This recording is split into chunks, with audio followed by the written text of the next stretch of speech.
नमस्कार मेरे प्रिय मित्रों, यूपी टेट एग्जाम के लिए सोशल साइंस जूनियर लेवल के एसएसटी के क्वेश्चन आप सभी लोगों को कराने वाला हूं, ताकि आप सभी को अंदाज़ा लग जाए पेपर में किस प्रकार के क्वेश्चन आएंगे और इन सभी क्वेश्चन को आप लोगों को कैसे सोल्व करना है, किन किताब को फॉलो करना है, ताकि पहली बार में इस पेपर को आप लोग क्रैक कर लो। कहाँ से पेपर आखिर बनता है, सारी चीज़ आपको पता चल जाएगी इस वीडियो को देखने के बाद। और हर क्वेश्चन इम्पोर्टेंट है, उससे जुड़ी हुई इम्पोर्टेंट जानकारी बताऊंगा, ताकि पेपर में कैसा भी क्वेश्चन आपसे पूछा जाएगा आप उस क्वेश्चन को कर लोगे। चलिए इस महत्वपूर्ण वीडियो को शुरू कर देता हूं। यहाँ पर सबसे पहले आपके सामने क्वेश्चन आ चुका है सोशल साइंस का 91 नंबर से 150 तक, अर्थात कुल 60 क्वेश्चन आपको कराऊंगा। कितने कराऊंगा? 60 क्वेश्चन कराऊंगा। जो एसएसटी यूपी टेट की पूछी जाती है, उस एसएसटी में आपका तमाम पार्टों से क्वेश्चन पूछा जाता है। जैसे आपसे हिस्ट्री के पूछे जाएंगे, ज्योग्राफी के पूछे जाएंगे, पॉलिटी के भी पूछे जाएंगे, एग्रीकल्चर से भी आपसे पूछे जाएंगे, होम साइंस से भी आपसे पूछे जाएंगे, खेल और व्यायाम से भी पूछे जाएंगे, और आपका म्यूजिक से भी क्वेश्चन पूछे जाएंगे। उसके साथ आपका चित्रकला से भी क्वेश्चन पूछे जाएंगे। इतना बड़ा syllabus, history, geography, polity, agriculture, home science, music, चित्रकला, बहुत सारा। आपको घबराना बिल्कुल भी नहीं है। क्वेश्चन एक बार देख लो, आप समझ जाओगे। कंटेंट जो मैं आपको बता दूंगा उसको सिर्फ पढ़ लेना एक नज़र डाल के, आपका पेपर हो जाएगा क्रैक। मैं शुरू करता हूं। कालीबंगा किस राज्य में है? तो कालीबंगा आपके किस राज्य में है? कालीबंगा आपके राजस्थान में है। कालीबंगा राजस्थान में है। कालीबंगा किस लिए फेमस है? आपको पता होना चाहिए। कालीबंगा काली चूड़ियों के लिए फेमस है। किस लिए? काली चूड़ियाँ, जो महिलाएं चूड़ियाँ पहनती हैं, उन चूड़ियों के लिए आपका कालीबंगा प्रसिद्ध है। और कालीबंगा से यज्ञ की वेदियां भी मिली हैं। किसकी? यज्ञ जिसमें किए जाते थे, वो अवशेष यहाँ पर प्राप्त हुए हैं। और कालीबंगा से जुते हुए खेत के साक्ष्य भी मिले हैं। ये भी पॉइंट इम्पोर्टेंट है। ठीक, उसके बाद अगला यहाँ पर कहता है रामकृष्ण मिशन की स्थापना किसने की? दयानंद सरस्वती, राजा राम मोहन राय, स्वामी विवेकानंद, दादा भाई नौरोजी। राइट आंसर आपका हो जाएगा स्वामी विवेकानंद इस क्वेश्चन का, जिन्होंने रामकृष्ण मिशन की स्थापना की। अब ये स्थापना इन्होंने 1896-97 में की थी। अब कहाँ पर की थी? कलकत्ता में की थी। कहाँ पर? कलकत्ता में इन्होंने स्थापना की थी। उसके बाद अगला आपके सामने यहाँ पर कहता है आज़ाद हिंद फौज के सैनिकों पर चली मुकदमे की पैरवी करने वाले दल की अध्यक्षता किसने की? भूलाभाई देसाई, जवाहरलाल नेहरू, सीआर दास, मोहम्मद अली जिन्ना। करेक्ट आंसर इस क्वेश्चन का हो जाएगा भूलाभाई देसाई ने आज़ाद हिंद फौज के सैनिकों पर चली मुकदमे की पैरवी की अध्यक्षता भूलाभाई देसाई ने की थी। राइट आंसर हो जाएगा। उसके बाद अगला यहाँ पर कहता है बक्राकार ईंटें सिंधु सभ्यता में कहाँ से मिली हैं? बक्राकार ईंटें आपके चनहूदड़ों से मिली हैं। कहाँ पर से? चनहूदड़ों से प्राप्त हुई हैं। पाकिस्तान में एक ये आपका स्थल पड़ता है हड़प्पा का, चनहूदड़ो। ठीक, हड़प्पा आपके ठीक बाहर हो गया, अपने देश में नहीं है, पाकिस्तान में। लोथल कहाँ पर है? लोथल आपके गुजरात में है। लोथल बंदरगाह के लिए फेमस, अर्थात बंदरगाह के अवशेष यहाँ पर आपके मिले हैं, जो कि व्यापार के लिए महत्वपूर्ण था। कालीबंगा को मैं बता चुका हूँ। और 2 से 3 आपके सिलेबस में पूरा स्थल या हड़प्पा के स्थल बताए गए हैं, जहाँ से एक क्वेश्चन आपका निश्चित आना तय है। तो उन पूरा स्थल से जुड़ी जो फेमस चीज़ें मिली हैं, उनको यहाँ पर आपको एक नज़र में बताने का प्रयास करता हूँ, ताकि एक नंबर आपका कहीं और ना चला जाए, बल्कि आपको मिल जाए। जवाब मैंने आपको बता दिया, चनहूदड़ो यहाँ पर आपका जवाब हो जाएगा।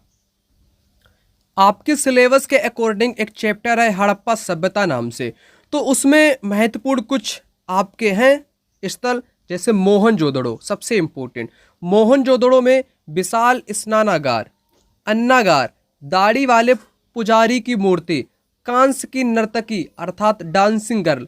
अब पेपर में क्वेश्चन यहाँ से कई बार अन्य प्रतियोगी परीक्षाओं में भी पूछा गया है, और यूपी टेट के एग्जाम में पूछा गया है, सी टेट में भी पूछा गया है। कांस्य की नर्तकी कहाँ से मिली है? मोहनजोदड़ो से मिली है, जिसको डांसिंग गर्ल कहते हैं। पुजारी की मूर्ति दाढ़ी वाले, वो भी मोहनजोदड़ो से। विशाल स्नानागार मोहनजोदड़ो से। अब मैं बात करूं कालीबंगा, राजस्थान में है। जूते खेत के साक्ष्य मिले हैं। अग्निकुंड या यज्ञ की वेदिकाएं मिली हैं। काली चूड़ियां भी यहीं से प्राप्त हुई हैं। बनावली कहाँ पर पड़ता है? हरियाणा में पड़ता है। हल्के खिलौने मिले हैं, जिससे पता चलता है कि हड़प्पावासी खेती करने के लिए, खेत को जोतने के लिए हलों का प्रयोग करते होंगे, क्योंकि हल्के खिलौने बनावली से प्राप्त हुए हैं। लोथल, वहीं लोथल गोदीवाड़ा बंदरगाह है, और यहाँ पर भी अग्निकुंड चावल के भी साक्ष्य मिले हैं।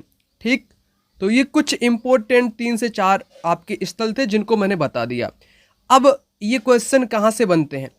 जो यूपी टेट का जो आपका पेपर होगा, मैं स्पष्ट शब्दों में आपको बता दूं, ये पेपर आपकी SCERT किताबों से बनता है। 6 से 8 तक जो यूपी बोर्ड में सरकारी किताबें चलती हैं, उन्हीं किताबों से पेपर बनेगा। उसी का पूरा सिलेबस आपका दिया गया है। अब जितने भी मित्र पहली बार इस वीडियो को देखने के लिए आए हैं, या पहले से मेरे से आपने CTET का एग्ज़ाम SST पढ़ा होगा, तो आपको पता होगा। तो आप लोगों के लिए नोट्स तो तैयार हैं ही, पूरा नोट्स आपको मिल जाएगा। ले सकते हो, दिए गए नंबर पर कॉल या व्हाट्सएप पर मैसेज कर लो, तो नोट्स आपको फटाक से मिल जाएगा। CTET SST भी मिल जाएगा। यूपी टेट और CTET दोनों का बिल्कुल अलग अलग सिलेबस है, अलग अलग नोट्स हैं, तो सारे आपको नोट्स मिल जाएंगे। करना क्या है, दिए गए नंबर पर कॉल या व्हाट्सएप पर मैसेज आपको कर लेना है। 299 रुपये इनका प्राइस हो चुका है, ठीक है ना। CTET का आपका पहले ही जितना प्राइस है, अगर कॉम्बो में दोनों लोगे तो आपको छूट और मिल जाएगी। अगला क्वेश्चन यहाँ पर कहता है 1959 में पंचायती राज को किन राज्यों ने सर्वप्रथम लागू किया? सबसे पहले किसने लागू किया? राजस्थान, आंध्र प्रदेश, गुजरात, राजस्थान, बिहार, तमिलनाडु और केरल। सबसे पहले राजस्थान, उसके बाद आंध्र प्रदेश ने इसको पंचायती राज को अपने राज्य में लागू किया। करेक्ट आंसर आपका ए विकल्प हो जाएगा। उसके बाद अगला यहाँ पर आप लोग देख लो, क्वेश्चन नंबर 96। यहाँ पर आपका कहता है, क्या कहता है? कौन निर्णय करता है कि कोई विधेयक धन विधेयक है या नहीं है? ये क्वेश्चन 2 बार आपके यूपी टेट के एग्जाम में आ चुका है। ठीक, तो इम्पोर्टेंट आप कह सकते हो, लोकसभा अध्यक्ष स्पीकर निर्णय लेता है कि कोई विधेयक धन विधेयक है या नहीं है। किस आर्टिकल में आता है, किस अनुच्छेद में आता है? तो 110 आर्टिकल या अनुच्छेद में आपका यह आता है। अगला क्वेश्चन यहाँ पर कहता है, सभी भारतीयों को मतदान का अधिकार होना चाहिए, चाहे उनका सामाजिक आर्थिक स्तर कुछ भी हो। यह किसका विचार था? महात्मा गांधी का या BR अम्बेडकर का, डॉक्टर राजेंद्र प्रसाद का, जवाहरलाल नेहरू का? यह क्वेश्चन आपका बहुत ही विवादास्पद है। तो जहाँ तक मैंने आज तक पढ़ा है, NCERT की किताब 6 पॉलिटी में यह पूरी लाइन लिखी गई है कि व्यक्ति, कोई भी व्यक्ति हो, कोई भी भारत का लोग हो, जिसका सामाजिक आर्थिक स्तर कुछ भी हो, वो वोट दे सकता है। यह महात्मा गांधी ने कहा था। किसने? महात्मा गांधी ने कहा था। लेकिन यूपी टेट का यह क्वेश्चन है जिसमें आंसर की में अम्बेडकर को सही माना गया है। लेकिन मैं आपसे स्पष्ट शब्दों में कह दूं, महात्मा गांधी इस क्वेश्चन के राइट आंसर होंगे। आंसर की में गलत हो सकता है, लेकिन कंटेंट में गलत नहीं हो सकता है। BR अम्बेडकर यहाँ पर सही माने गए, लेकिन मैं आपको सही बताऊंगा, महात्मा गांधी राइट आंसर है आपका। उसके बाद अगला देखो, संवैधानिक सरकार का अर्थ है। संवैधानिक सरकार का अर्थ होता है कि संविधान के अनुसार सरकार चले, संविधान की शर्तों के अनुसार सरकार का होना ही संवैधानिक सरकार कहलाती है। उसके बाद अगला यहाँ पर कहता है, राज्यसभा के कितने सदस्यों को राष्ट्रपति मनोनीत करता है? 2 को, 10 को, 15 को, 12 को? तो 12 को करता है, जो कि अलग अलग साहित्य क्षेत्र से आते हैं, ठीक है ना, आपको पता होगा। तो 12 इस क्वेश्चन का जवाब आपका हो जाएगा। उसके बाद अगला यहाँ पर क्वेश्चन आपके सामने कहता है, निम्नलिखित में से किसने शिक्षा के एक महान केंद्र विक्रमशिला महावीर का निर्माण करवाया था? धर्मपाल ने, गोपाल ने, बालादित्य ने, हर्ष ने? इस क्वेश्चन का राइट आंसर हो जाएगा धर्मपाल। धर्मपाल ने शिक्षा के क्षेत्र में एक महान केंद्र विक्रमशिला महावीर का निर्माण कराया था। राइट आंसर आपका हो जाएगा धर्मपाल। ठीक, करेक्ट। हर्ष आपके सिलेबस में है। हर्षचरित किताब किसने लिखी बताओ? हर्षचरित किताब इनके दरबारी कवि बाणभट्ट ने लिखी। बाणभट्ट ने लिखी। किस भाषा में लिखी? तो यह किताब संस्कृत भाषा में लिखी गई, ये भी आपको पता होना चाहिए। अब ये बताओ कि हर्ष कहाँ का राजा था? हर्षवर्धन जो था ये कन्नौज का राजा था। इसकी पहले राजधानी थानेश्वर हुआ करती थी, बाद में इसकी राजधानी कन्नौज स्थापित इसने कर ली। करेक्ट। और हर्ष के शासनकाल में चीनी यात्री हुएन त्सांग भी आया था। कौन? हुएन त्सांग भी इसी के शासनकाल में भारत आया था, चीनी यात्री था। अगला यहाँ पर देख लो, कक्षा शिक्षण होना चाहिए। कक्षा में शिक्षण कैसा होना चाहिए? सघन, एक तरफा, सरल, परस्पर संवाद। इस क्वेश्चन का जवाब हो जाएगा परस्पर संवाद। उसके बाद अगला यहाँ पर कहता है सामाजिक अध्ययन के शिक्षण में सबसे महत्वपूर्ण सहायक साधन कौन सा है? व्याख्यान, कार्य निर्धारण, श्रव्य दृश्य, वाद विवाद। सहायक साधन की बात की गई है तो सहायक साधन ऐसा होना चाहिए जिसको देख सकें या सुन सकें, श्रव्य दृश्य सामग्री जिसको कह सकते हैं। अगला, शैक्षिक क्षेत्र में पाठ्यचर्या का तात्पर्य क्या है? पढ़ाने के तरीका, मूल्यांकन प्रक्रिया, विद्यालय का संपूर्ण पाठ्यक्रम नहीं कार्यक्रम, कक्षा में प्रयुक्त हेतु, विषय सामग्री। करेक्ट आपका हो जाएगा विद्यालय का संपूर्ण कार्यक्रम, जो कि शैक्षिक क्षेत्र में पाठ्यचर्या का यही तात्पर्य होता है। क्या होता है? विद्यालय का संपूर्ण कार्यक्रम। अगला यहाँ पर कहता है, देखो वर्ल्ड ज्योग्राफी का क्वेश्चन है, निम्न में से किस जलवायु प्रदेश में एस्किमो पाए जाते हैं? एस्किमो। अब जो पेपर जो आपसे पूछा जाता है वो आउट ऑफ सिलेबस नहीं जाता, एक आध क्वेश्चन आपके जा सकते हैं। अभी इस क्वेश्चन को कराऊंगा कौन से चैप्टर से आया कि जलवायु प्रदेश ऐसा कौन सा है जहाँ पर एस्किमो पाए जाते हैं? भूमध्य रेखीय, पश्चिमी यूरोपीय, भूमध्य सागरीय और टुंड्रा। राइट आंसर आपका हो जाएगा टुंड्रा। ये सिलेबस में है आपका टुंड्रा प्रदेश, ठीक है ना, जो कि 7th क्लास की SCERT ज्योग्राफी में है। टुंड्रा प्रदेश, भूमध्य सागरीय प्रदेश, विषुवत रेखीय प्रदेश, ये सब कुछ है उसमें। तो वहीं से यह क्वेश्चन पूछा गया। अभी मैं आपको दिखाता हूं। और विभिन्न आपके जाति समूह हैं, जनजातियां हैं जो देश में पाई जाती है, उनको भी जान लेना उपयोगी है। ठीक है, बता देता हूं आपको। यहाँ पर बड़े ही ध्यान से चीज़ों को समझने का प्रयास करें आप सभी लोग। मैंने नोट डाउन में यहाँ पर लिख दिया है, टुंड्रा में कुछ आदिवासी जनजातियां पाई जाती हैं।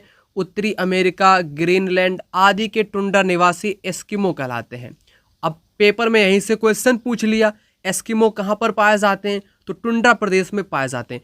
फिनलैंड में कौन पाए जाते हैं? लैप पाए जाते हैं। साइबेरिया के याकूत कहलाते हैं। ये जनजाति हैं। याकूत कहाँ पर है? आप कहोगे साइबेरिया में। लैप कहाँ पर है? फिनलैंड में है। एस्किमो कहाँ पर है? टुंड्रा निवासी हैं। ये महत्वपूर्ण है। अब यहाँ से मिलान वाले भी क्वेश्चन बन सकते हैं अलग अलग प्रकार से, वो भी ध्यान में रख लेना। और टुंड्रा के लोग बर्फ़ का घर बनाते हैं जिन्हें इग्लू कहते हैं। इग्लू किसको बोलते हैं? कहाँ के लोग बनाते हैं? ये बन सकता है क्वेश्चन। तो टुंड्रा के लोग इग्लू बनाते हैं। टुंड्रा के लोग जानवरों का शिकार करते हैं। जो हथियार है उनका हारपून है, तीर है, कमान से ये शिकार करते हैं। नाव का भी इस्तेमाल करते हैं। नाव जिसको कयाक बोलते हैं, नाव जो बनाई जाती है वो हड्डी की खाल से ही नाव बनाते हैं। और यहाँ के लोग रेनडियर, ध्रुवीय कुत्ते, इनके झुंड पालते हैं। ठीक है ना। अब क्या हुआ, वर्तमान समय में हारपून के स्थान पर इन्होंने राइफल, कयाक, नाव की जगह मोटर वाली नाव का ये लोग प्रयोग करने लगे हैं। इग्लू की जो छत पर कालीन लगा देते थे, ये लगाते थे। अब सबसे महत्वपूर्ण पॉइंट क्या है? इग्लू जो बर्फ का घर इनका हुआ करता था, जो अब ये वर्तमान में जिस कालीन का प्रयोग करते हैं इसके ऊपर ढकने के लिए, वो उत्तर प्रदेश के भदोही जिले से भी की जाती है, क्योंकि भदोही में आपकी कालीनें बनाई जाती हैं। अब भदोही उत्तर प्रदेश की कालीन आपके टुंड्रा में जाती हैं। समझ लो कितना इंपॉर्टेंट पॉइंट है पेपर की दृष्टि से, इसलिए टू द पॉइंट चीज़ें यहाँ पर लिखी गई हैं।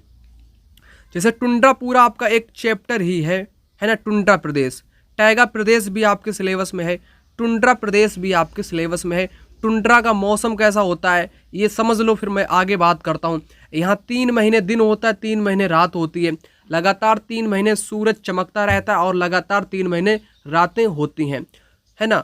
मई, जून, जुलाई में सूर्य अस्त नहीं होता है, सूर्य 3 महीने लगातार चमकता ही रहता है। यहाँ का धरातल कम से कम 8 महीनों तक पूरी तरह बर्फ से ढका रहता है। इस कारण पूरे साल यहाँ पर अत्यधिक ठंड भी होती है। टुंड्रा की वनस्पति आर्टिक बिलो नामक झाड़ी यहाँ पर पाई जाती है। काई, लाइकेन, एल्डर सब कुछ पाया जाता है। अगर मैं इसी को बताने लगूं तो आपका टाइम बहुत लग जाएगा, इसलिए मैंने आपसे कह दिया जितने भी लोग वाकई में इस यूपी टेट को पहली बार में क्रैक करना चाहते हो, झंझट को ख़त्म करना चाहते हो, तो नोट्स आप लोग ले लेना। नोट्स में आपको पूरा दे दूंगा, history, geography, polity, agriculture, home science और आपका खेल स्वास्थ्य पूरा मिल जाएगा, म्यूजिक मिल जाएगा, पूरा मिल जाएगा। 60 नंबर का लेना कैसे है, दिए गए नंबर पे कॉल या व्हाट्सएप पर मैसेज करके जल्दी से ले लो, टाइम बहुत कम है। अगला क्वेश्चन यहाँ पर कहता है, निम्नलिखित में से किसने विश्व के प्राकृतिक प्रदेशों की योजना को सर्वप्रथम प्रतिपादित किया था? ठीक है ना, वो एक भूगोलवेत्ता थे जिनका नाम है हर्बर्टसन। ठीक, इन्होंने प्रतिपादित किया था। उसके बाद अगला एक सरल क्वेश्चन, विश्व पर्यावरण दिवस मनाया जाता है। अब इस क्वेश्चन का मैं तो उत्तर आपको नहीं बताने वाला, अब आपको करना पड़ेगा कमेंट बॉक्स में कमेंट। अब जितने भी लोग ईमानदारी से वीडियो को देखते हैं, कमेंट बॉक्स में कमेंट कर दो, कब पर्यावरण मनाया जाता है, क्यों मनाया जाता है और कब से मनाया जा रहा है। कुछ इसके बारे में चीज़ें लिख दो ताकि मैं समझ सकूं कि आप लोग अच्छे से पढ़ाई करते हैं या नहीं करते हैं। कमेंट कर देना इसका आंसर। अगला क्वेश्चन यहाँ पर कहता है, विश्व में सर्वाधिक अवसाद ढोने वाली नदी कौन सी है? अगला क्वेश्चन यहाँ पर कहता है, विश्व में सर्वाधिक अवसाद ढोने वाली नदी अमेजन, नील, गंगा, ब्रह्मपुत्र। क्वेश्चन का राइट आंसर हो जाएगा ब्रह्मपुत्र नदी, जो कि सर्वाधिक अवसाद ढोने वाली नदी हो जाएगी। उसके बाद अगला क्वेश्चन यहाँ पर कहता है, निम्न में से कौन शांत ज्वालामुखी का उदाहरण है? Kilimanjaro, Vesuvius, Stromboli, Krakatoa. इस क्वेश्चन का जवाब हो जाएगा किलिमंजारो, जो कि शांत ज्वालामुखी का उदाहरण आपका हो जाएगा। ज्वालामुखी शांत होते हैं, एक्टिव भी होते हैं, सुसुप्त भी होते हैं, जो कई अलग अलग देशों में पाए जाते हैं, जहाँ से पेपर में हमेशा क्वेश्चन आता है। 1 नंबर आपका ज्वालामुखी से भी पक्का हो सकता है, क्योंकि सिलेबस में आपके दिया गया है और वहीं से क्वेश्चन पूछा जाता है। आइए मैं ज्वालामुखी के प्रकार और उनसे जुड़े जो इम्पोर्टेंट ज्वालामुखी की जगह है उनको बताना चाहूँगा, जो आपके विकल्पों में दी गई, ये कहाँ से हैं, किस से, कौन से ज्वालामुखी से संबंधित है और किस देश से है, तो ये भी जान लेना बहुत उपयोगी रहेगा। यूपी टेट के सिलेबस के अकॉर्डिंग ज्वालामुखी कुछ इस प्रकार से हैं। ज्वालामुखी विस्फोट अचानक से होता है, जिसके द्वारा मैग्मा, गैस, राख, धुआं, कंकड़, पत्थर बाहर निकलते हैं। जहाँ से ये बाहर निकलता है उसे निकास नली कहते हैं। मैग्मा धरती पर आने के लिए एक छिद्र बनाता है, जिसे विवर या क्रेटर के नाम से जाना जाता है। कभी कभी इस विवर में पानी भर जाता है, इकट्ठा हो जाता है, जिससे क्रेटर झील का भी निर्माण होता है। ठीक है ना, और ये जैसे ही धरातल से बाहर निकलता है, शंकुकार का ढेर बन जाता है, जिसे ज्वालामुखी पर्वत भी बोलते हैं। अब ज्वालामुखी पर्वत जो है ना, जैसे पहला आपका सक्रिय इटली का एटना है, स्ट्राम्बोली भी है ना, भूमध्य सागर के द्वीप में है आपका स्ट्राम्बोली, जिससे सदैव उद्गार होने के आसपास क्षेत्र प्रकाशमान रहता है। इसी कारण इसको भूमध्य सागर का प्रकाश स्तंभ भी कहते हैं। इतनी इंपॉर्टेंट लाइन अब पेपर में बन सकता है, किस ज्वालामुखी को भूमध्य सागर का प्रकाश स्तंभ कहते हैं, तो इटली का एटना और स्ट्राम्बोली भूमध्य सागर। तो स्ट्राम्बोली जो है ना, इसको कहते हैं भूमध्य सागर का प्रकाश स्तंभ, क्योंकि होता ही रहता है, तो वहाँ पर बिजली सी आपकी चमकती रहती है। संसार का सबसे ऊंचा सक्रिय ज्वालामुखी दक्षिण अमेरिका का कोटोपैक्सी हो जाएगा। उसके बाद सुप्त कौन सा है, जब ज्वालामुखी कभी कभी उद्गार होता है, जापान का फ्यूजियामा है, इटली का विसुवियस, ये सुप्त हैं, सोए हुए हैं। शांत की मैं बात करूं, जैसे कभी ज्वालामुखी उद्गार हुआ था, अब संभावना नहीं रहती है इनके उद्गार होने की, जैसे म्यांमार का पोपा, अमेरिका ओरेगन राज्य की क्रेटर झील, ये शांत ज्वालामुखी हो जाएंगे। विश्व के कुछ प्रमुख ज्वालामुखी हैं, उनको जान लेते हैं, फिर मैं आगे बात करूं। इटली का एटना और विसुवियस। ठीक, भारत का कौन सा ज्वालामुखी है, बैरान, जापान का फ्यूजियामा, म्यांमार का पोप, फिलीपींस का म्यान, इंडोनेशिया का क्राकाटाओ, इंडोनेशिया में क्राकाटाओ। यहाँ से मिलान वाले भी क्वेश्चन बन सकते हैं। जितना मुझे इम्पोर्टेंट लगा उतना मैंने आपको यहाँ पर से बता दिया, और बताने को तो बहुत चीज़ें, मैं धीरे धीरे आपको सारी चीज़ों से अवगत करा दूंगा। ओके, अगला क्वेश्चन यहाँ पर आ चुका है, मूल्यांकन संबंधित है, किससे संबंधित है, छात्रों को के कौशल विकास से, छात्रों की उपलब्धि से, छात्रों की रुचि से, छात्रों के गुणों से। पहला विकल्प करेक्ट है, छात्रों के कौशलों के विकास से मूल्यांकन आपका संबंधित है। नेक्स्ट, निम्न में से भारत की कौन सी नदी एक विभ्रंश घाटी से होकर बहती है, यानी कि भ्रंश घाटी से होकर बहती है। गंगा, कावेरी, कृष्णा, नर्मदा। नर्मदा इस क्वेश्चन का राइट आंसर है। नर्मदा जो कि अमरकंटक, अमरकंटक की जो पहाड़ी क्षेत्र है ना, वहाँ से सतपुड़ा के पहाड़ी क्षेत्रों से वहाँ से निकलती है। तो वहाँ से निकलती है तो ये भ्रंश घाटी से होकर के निकलती है, ये पता होना चाहिए। नर्मदा नदी, नर्मदा नदी पर एक कपिल धारा वाटरफॉल या धुआंधार जिसको बोलते हैं, धुआंधार जलप्रपात, जो कि एमपी जबलपुर में आपका है। ये क्वेश्चन आता रहता पेपर में। तो नर्मदा नदी पर ये जलप्रपात है। जब नदी पर्वत से नीचे की तरफ गिरती है ना, तो ये गिरती है, संगमरमर के लिए भी फेमस है, ठीक है ना। तो ये एक भ्रंश घाटी से भारत की यही नदी बहती है। पेपर में इंपॉर्टेंट क्वेश्चन है, यहाँ से पेपर में क्वेश्चन बनते रहते हैं, इसलिए मैंने आपको बताया। उसके बाद ऑपरेशन फ्लड क्या है बताओ। ऑपरेशन फ्लड, ये आपका ऑपरेशन फ्लड दुग्ध उत्पादन से जुड़ा है। कहाँ से? दुग्ध उत्पादन से जुड़ा है। उसके बाद अगला यहाँ पर देख लो आप लोग, पृथ्वी की आंतरिक संरचना में कोर का निर्माण निम्न में से किन तत्वों द्वारा हुआ है बताओ। इंपॉर्टेंट क्वेश्चन कह सकते हो। सिलिका एल्यूमिना, सिलिका मैग्नीशियम, लोहा निकेल, सिलिका लोहा। तो 3 परतें पृथ्वी की बताई गई हैं आंतरिक संरचना में। सियाल, सीमा, निफे। पहली कौन सी? सियाल। दूसरी कौन सी? सीमा। तीसरी कौन सी? निफे। सियाल, इसको आप लोग ऊपर की परपटी या क्रस्ट बोल सकते हो। परपटी, सीमा, मेंटल इसको बोल सकते हो, ठीक है। निफे, क्रोड बोल सकते हो। 3 हो गई। अब क्रोड का ही पूछा है मित्र, क्रोड को बोलते हैं निफे। निफे 2 शब्द से मिलकर बना है, NI प्लस FE।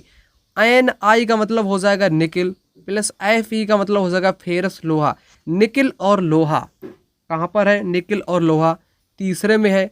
तो तीसरा विकल्प इस क्वेश्चन का आपका सही जवाब यहाँ पर हो जाएगा, ठीक। तो सिलेबस में ही आपका चैप्टर है, वहाँ से क्वेश्चन डायरेक्ट पूछा गया है और इम्पोर्टेंट भी है, बन भी सकता है पेपर में क्वेश्चन।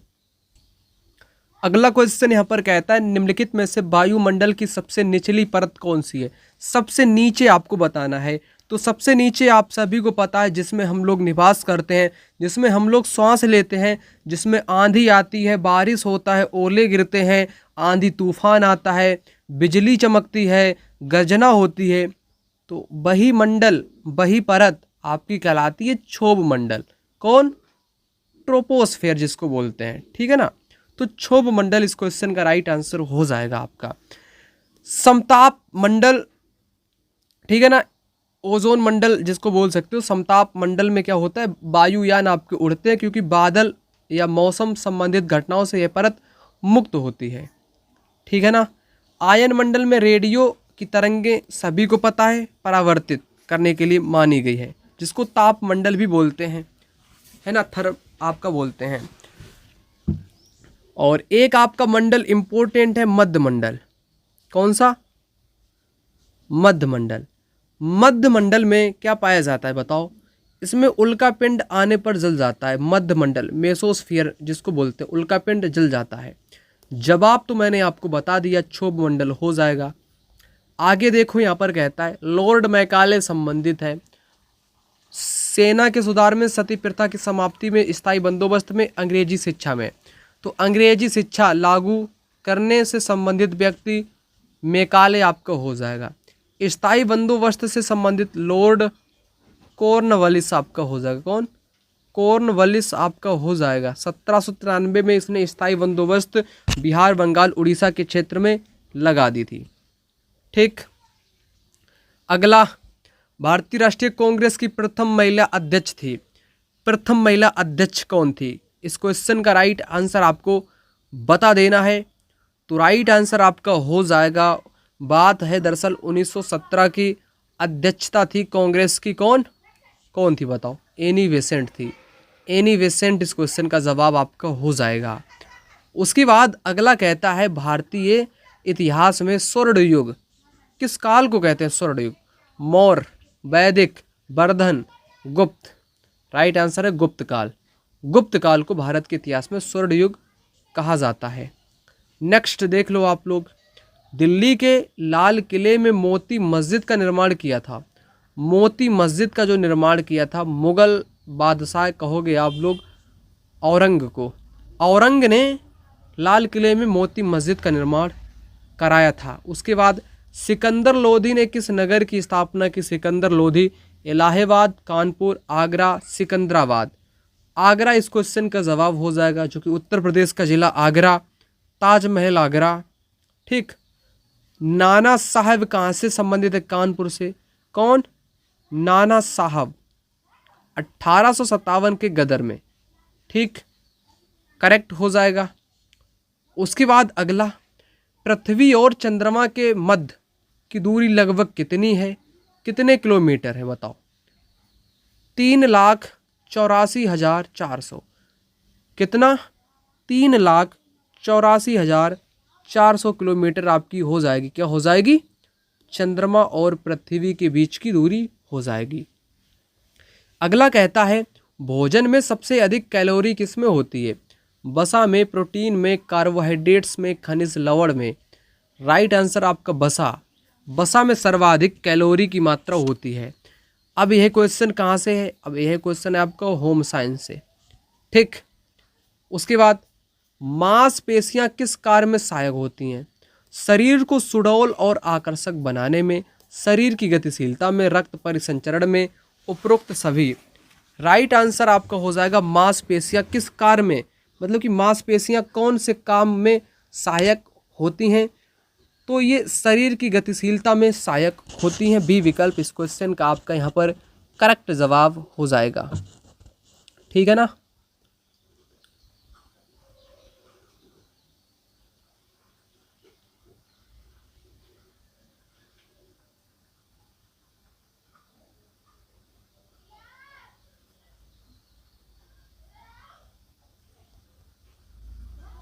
अगला क्वेश्चन यहाँ पर आपका कहता है मनुष्य को व्यायाम कब करना चाहिए? भोजन के बाद करना चाहिए, बिल्कुल भी भूल के भी नहीं करना चाहिए, रात्रि में भी नहीं करना चाहिए, जब भी समय मिले तब व्यायाम कर लो, ऐसा भी नहीं है, प्रातःकाल खाली पेट व्यायाम करना चाहिए। सी विकल्प करेक्ट आंसर हो जाएगा इस क्वेश्चन का।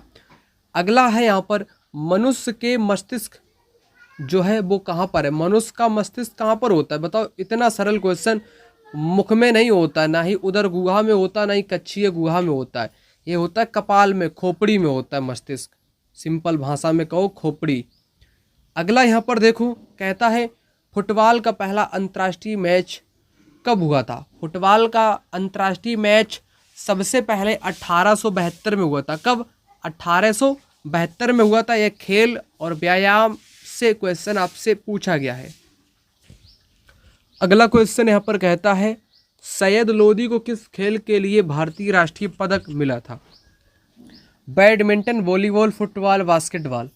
करेक्ट जवाब हो जाएगा बैडमिंटन खेलने के लिए इनको भारतीय राष्ट्रीय पदक मिला था। बाद में इनकी हत्या कर दी गई थी। ठीक। अगला क्वेश्चन यहाँ पर कहता है ओलंपिक ध्वज में कितने चक्र हैं? ये चक्र क्या है बताओ? 3, 4, 2, 5। राइट आंसर आपका यहाँ पर हो जाएगा, क्या हो जाएगा? इसमें आपके 5 चक्र हैं। कितने? 5 चक्र हैं, जो कि 5 देशों को दर्शाते हैं। ठीक है ना। यहाँ पर स्पष्ट तौर पे लिखा है ओलंपिक ध्वज 5 जुड़े हुए छल्ले, रंग नीला, काला, लाल, पीला, हरा होता है, जो 5 महाद्वीपों के प्रतीक हैं। अर्थात आपने चक्र की बात करी, कितने? 5 चक्र, जो कि 5 महाद्वीपों को दर्शाते, ना कि देश। मैंने देश बोल दिया, माफ़ी चाहूँगा। 5 महाद्वीपों को ये दर्शाते हैं। अब इसके बारे में जान लो, क्योंकि यहाँ से क्वेश्चन हमेशा आया करता है। ओलंपिक खेल प्रारंभ 776 में हुआ था। प्रत्येक 4 वर्ष आयोजित किए जाते हैं। ठीक है ना। और पहले विजेताओं को जैतून का ताज दिया जाता था, अब इनको पदक दिए जाते हैं। आरंभकर्ता बैरन पियरे डी कुबर्टिन था। 1896 में एथेंस में सबसे पहले हुआ था। 1916, 1940, 1944 में आयोजन नहीं हुआ था। ठीक। 5 जुड़े हुए छल्ले, 5 रंग, 5 महाद्वीपों का प्रतीक ओलंपिक ध्वज में बताया गया है। ठीक है ना। तो ओलंपिक से भी पेपर में क्वेश्चन आपके पूछे जाते हैं। ये टोटल ये जो नोट्स आप लोग देख पा रहे हो, ये वाले नोट्स आपके खेल और स्वास्थ्य से जुड़े हुए हैं। शारीरिक शिक्षा एवं खेल स्वास्थ्य जो कि पेपर में यहाँ से भी आपके क्वेश्चन आएंगे, ठीक है ना। सारी चीज़ इसमें मैंने ऐड कर दी है। ओके, अब मैं आगे आपसे बात कर लेता हूँ। अगला क्वेश्चन यहाँ पर कहता है कबड्डी में कितने खिलाड़ी होते हैं? 8, 9, 7, 12।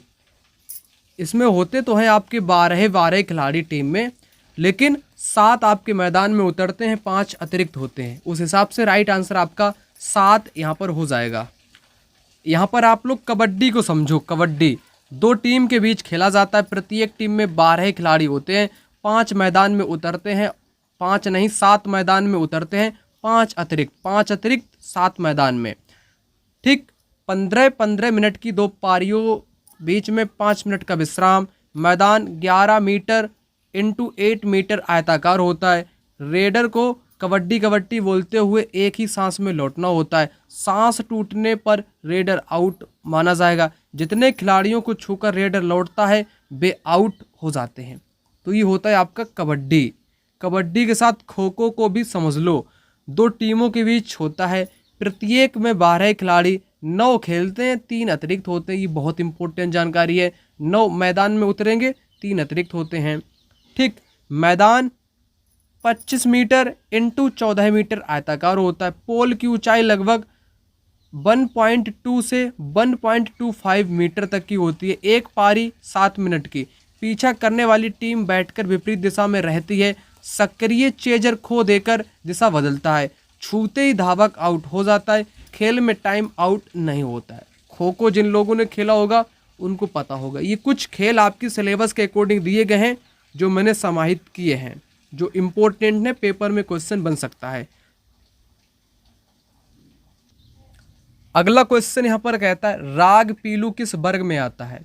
यह आपके संकीर्ण वर्ग में आता है।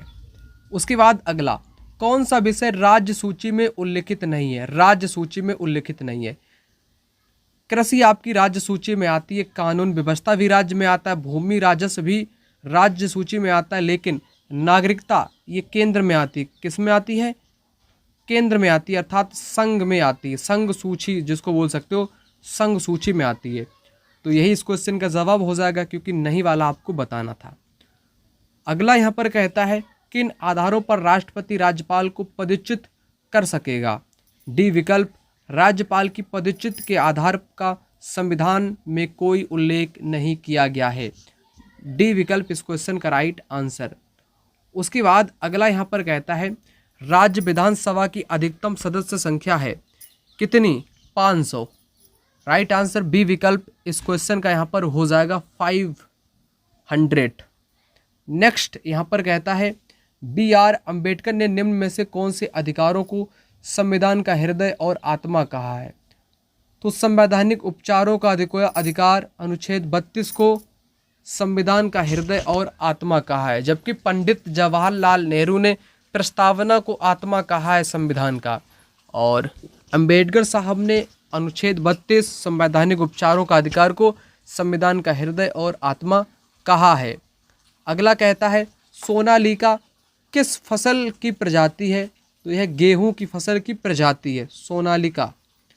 अगला कहता है बाजरा के लिए बीज दर है, मतलब कि 1 हेक्टेयर में कितना बीज आप लोग बोगे, कितना बोना पड़ेगा? तो लगभग आप कह सकते हो 4 किलोग्राम 1 हेक्टेयर में बाजरे का बीज आपको बोना पड़ेगा, बीज दर जिसको बोलते हैं। सिंचाई की किस विधि में सर्वाधिक पानी की बचत होती है? पानी की बचत आपकी कूड़ विधि, प्रवाह विधि, छल्ला विधि, टपक सिंचाई विधि। जो टपकन सिंचाई विधि है उससे पानी की बहुत अधिक बचत होती है।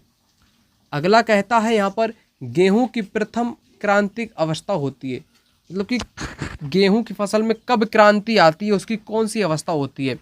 जब बालियां निकलती, बालियां आपकी लास्ट क्रांति कह सकते हो। दुग्धावस्था भी लास्ट से पहले की क्रांति, लेकिन यहाँ पर प्रथम क्रांति पूछा है तो प्रथम क्रांति हो जाएगी कल्ले निकलना। जो गेहूं होता है सबसे पहले ऐसा, तो उसमें 1-2 कोपलाएं इस प्रकार से निकलती रहती हैं, तो कल्ले का निकलना गेहूं की प्रथम क्रांतिक घटना घटती है।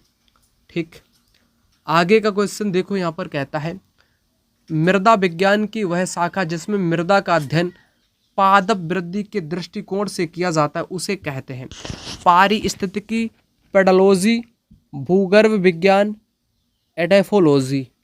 एडेफोलॉजी इस क्वेश्चन का जवाब आपका डी विकल्प यहाँ पर हो जाएगा। अगला क्वेश्चन यहाँ पर कहता है वाक और अभिव्यक्ति की स्वतंत्रता असीमित नहीं है, इस पर कब प्रतिबंध लगाया जा सकता है?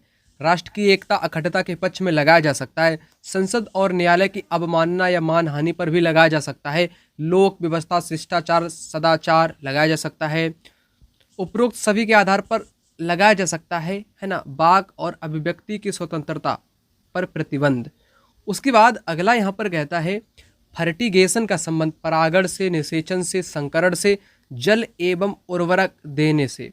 राइट आंसर है आपका जल एवं उर्वरक देने से फर्टिगेशन का संबंध होता है। उसके बाद अगला कहता है मुरब्बा बनाने के लिए अनुपयुक्त फल। उपयुक्त फल आपके दिए गए हैं, अनुपयुक्त वाला ढूंढ करके बताना है। अनुपयुक्त अर्थात बेकार फल जिसका मुरब्बा बने ही ना, ऐसा बताओ। बेल मुरब्बा दरअसल कुछ ठोस हो उसका बनता है, जैसे आंवला है, बेल, सेब, इनका बन सकता है, लेकिन संतरे का मुरब्बा नहीं बनेगा। ठीक, संतरे का मुरब्बा नहीं बनेगा। अनुपयुक्त फल यहाँ पर संतरा आपका हो जाएगा। ठीक, उसके बाद का क्वेश्चन यहाँ पर कहता है जेली में कितना प्रतिशत कुल घुलनशील ठोस पाया जाता है? कितना पाया जाता है बताओ? घुलनशील ठोस जेली में 65, 75, 45, 55। क्वेश्चन का जवाब क्या होगा बताओ? क्वेश्चन का जवाब हो जाएगा 65। कितना? 65% पाया जाता है आपका। अगला यहाँ पर क्वेश्चन आपके सामने आ चुका है, कहता है चित्रकला के तत्व होते हैं वर्ण ज्ञान, पोत, अंतराल, रेखा स्वरूप, उपयुक्त सभी। रेखा रूप या उपयुक्त सभी क्या होगा इस क्वेश्चन का जवाब बताओ? राइट आंसर उपयुक्त सभी हो जाएंगे। चित्रकला के तत्व वर्ण एवं तान, पोत एवं अंतराल, रेखा एवं रूप, ये तत्व होते हैं। विरोधी रंग कौन से हैं बताओ? विरोधी रंग की अगर मैं बात करूं जो विरोध में रहते हैं तो लाल और हरा, पहला विकल्प इस क्वेश्चन का टू द राइट। नेक्स्ट देख लो यहाँ पर आधुनिक भारतीय कला का पितामह कौन था? आधुनिक भारतीय कला का पितामह कौन था? अविंद्रनाथ ठाकुर। कौन? अविंद्रनाथ ठाकुर। उसके बाद अगला यहाँ पर देखो, इनको क्रम में लगाना था, काल क्रमानुसार आपको क्रम में लगाना है। तो क्या होगा इस क्वेश्चन का जवाब? पहाड़ी शैली, मुगल शैली, बंगाल शैली, कंपनी शैली। मतलब कि कौन सी शैली पहले आई? जैसे कंपनी, मुगल के बाद में कंपनी आई, ये हो नहीं सकता। पहाड़ी शैली फिर मुगल शैली, बंगाल की शैली सबसे लास्ट में आई, तो लास्ट से शुरू करते, बंगाल सबसे लास्ट में जाएगा। बंगाल यहाँ पर भी दिया गया, यहाँ पर भी दिया गया, लेकिन शुरू में आपकी मुगल शैली आएगी। मुगल शैली बीच में है, यहाँ पर मुगल शैली प्रारंभ में है, तो जवाब डी सही हो जाएगा। मुगल शैली आई, उसके बाद पहाड़ी लोगों की शैली आई, फिर इंग्लिश वाले जो लोग थे कंपनी, उनकी शैली आई। ठीक, बंगाल शैली तो है ही लास्ट में। इस प्रकार से क्रम हो जाएगा शैलियों का। नेक्स्ट देखो, कौन सा ग्रंथ सारंगदेव द्वारा रचित है? सारंगदेव द्वारा रचित आपका हो जाएगा संगीत रत्नाकर, इस क्वेश्चन का जवाब। उसके बाद आमद शब्द संबंधित है, आमद नाचने से संबंधित है, नृत्य। नेक्स्ट एंड अंतिम, बंची टॉप एक बीमारी है क्या? आम में, केला में, लीची में, सेब में, किसमें? बंची टॉप एक बीमारी है, केला की फसल में हो जाती है। किसमें? केले की फसल में बंची टॉप एक बीमारी आपकी हो जाती है। क्वेश्चन होते हैं यहीं पर द एंड। जिन मित्रों को यूपी टेट पहली बार में क्रैक करना है तो वो लोग नोट्स अवश्य ले लें। दिए गए नंबर पर कॉल या व्हाट्सएप पर मैसेज करके आपको तुरंत नोट्स मिल जाएगा। मिलता हूँ अगली वीडियो में, तब तक के लिए जय हिंद, वंदे मातरम।